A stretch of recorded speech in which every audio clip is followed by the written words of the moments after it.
Assalamualaikum warahmatullahi wabarakatuh. Kami dari kelompok 1 ingin menjelaskan mengenai prospecting.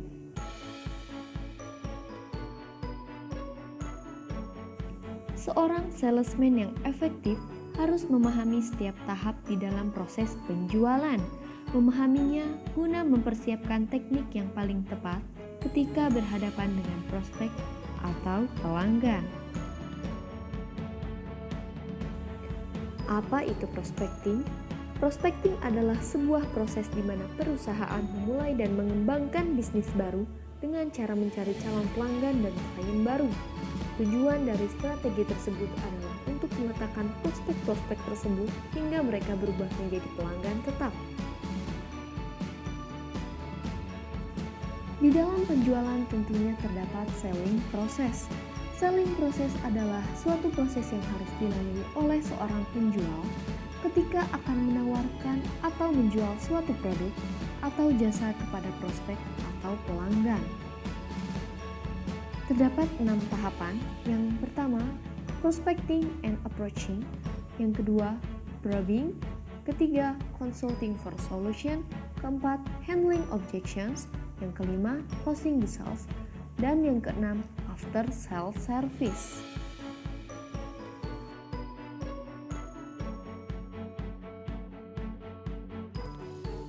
Prospecting adalah langkah awal dalam proses penjualan yang bertujuan untuk mencari calon pelanggan potensial dan juga untuk mengetahui apa saja kebutuhan para calon pelanggan. Siapakah calon pelanggan potensial dan apa kriterianya? Nah, calon pelanggan memiliki kebutuhan yang sesuai dengan manfaat dari produk atau jasa yang ditawarkan. Calon pelanggan memiliki keinginan untuk memenuhi kebutuhannya melalui tindakan pembelian. Nah, calon pelanggan juga mempunyai kemampuan finansial untuk melaksanakan tindakan pembelian. Selanjutnya, ada beberapa penyebab pengurangan atau hilangnya jumlah pelanggan, antara lain 1. Pindah merek, yang kedua pindah domisili, yang ketiga meninggal dunia. Selanjutnya, kita akan membahas mengenai teknik apa saja yang dapat kita lakukan agar prospecting berjalan dengan efektif. Yang pertama, kita dapat melakukan teknik referral prospecting, yaitu di mana kita mendapatkan calon pelanggan melalui referensi seseorang, misalnya melalui teman ataupun keluarga. Yang kedua, kita dapat melakukan teknik non-referral prospecting, yaitu di mana kita mendapatkan calon pelanggan dengan mencari sendiri. Nah, seperti yang sudah dijelaskan sebelumnya, bahwa referral prospecting artinya kita mendapatkan calon pelanggan melalui referensi seseorang. Nah, siapa saja sih seseorang tersebut? Yang pertama, ada konsumen yang sudah puas, yaitu orang yang paling berpotensi untuk mereferensikan kita sebagai salesman kepada rekan-rekannya. Yang kedua, ada teman dan keluarga.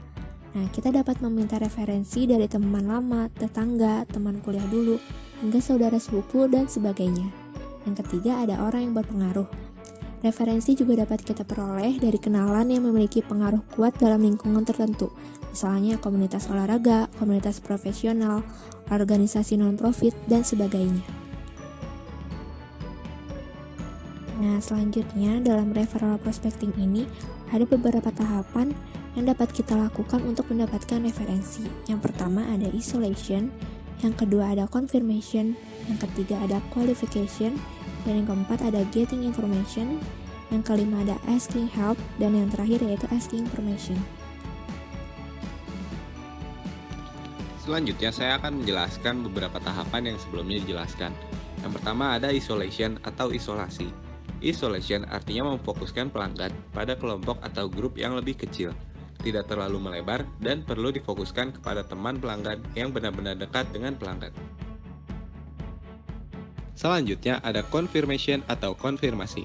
Confirmation yaitu mendapatkan nama lengkap dari prospek yang direferensikan. Pastikan tidak salah eja namanya. Yang ketiga ada qualification atau kualifikasi. Qualification yaitu memastikan bahwa prospek yang direferensikan benar-benar sedang membutuhkan dan mencari produk atau jasa yang kita tawarkan. Ini bisa dilakukan dengan mengajukan serangkaian pertanyaan. Selanjutnya yaitu getting information atau mencari informasi. Getting information yaitu mencari informasi untuk menghubungi prospek. Informasi yang dimaksud dapat berbentuk nomor telepon atau WhatsApp, alamat rumah, atau username sosial media prospek kita. Yang kelima yaitu asking help atau minta bantuan. Jika prospek yang direferensikan adalah keluarga atau teman dekat pelanggan, kita bisa meminta tolong untuk menghubunginya. Langkah ini dikenal sebagai asking help. Yang terakhir yaitu asking permission atau meminta izin. Jika pelanggan tidak bisa menghubungi prospek, kita bisa meminta izin pelanggan untuk menggunakan namanya ketika kita menghubungi prospek yang telah direferensikan. Tahap ini dikenal sebagai asking permission. Teknik non-referral prospecting. Yang pertama yaitu the IT cycle. The IT cycle adalah cara mencari prospek dengan memperhatikan daur pakai sebuah produk. Yang kedua, cold calling, yaitu sengaja menghubungi seseorang atau calon pelanggan melalui telepon atau bertemu langsung guna menawarkan produk atau jasa perusahaan. Yang ketiga, publication and newspaper, yaitu teknik ini mencari prospek dengan memanfaatkan informasi yang ada di dalam surat kabar, baik konvensional maupun digital. Yang keempat adalah claim sticking. Teknik ini mencari prospek dengan cara bergabung ke dalam sebuah organisasi atau grup tertentu, baik itu organisasi online maupun organisasi offline. Yang kelima adalah orphan adoption.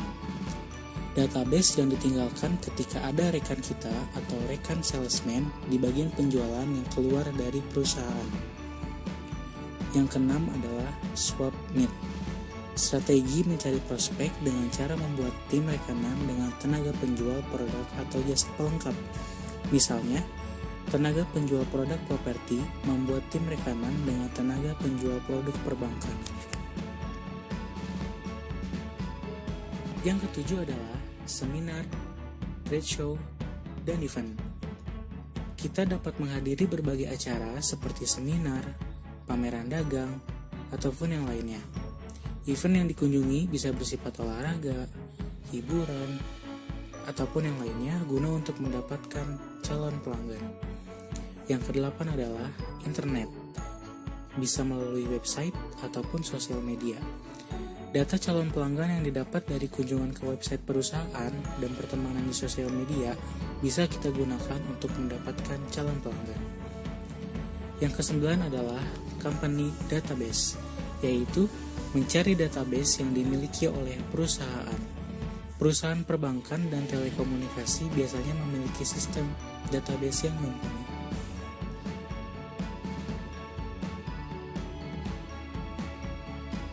Jadi begitu ya teman-teman, materi yang kami sampaikan pada kesempatan kali ini, kurang lebihnya mohon dimaafkan, semoga bermanfaat. Kami dari kelompok 1 ingin mengucapkan selamat menunaikan ibadah puasa. See you next letter. Assalamualaikum warahmatullahi wabarakatuh.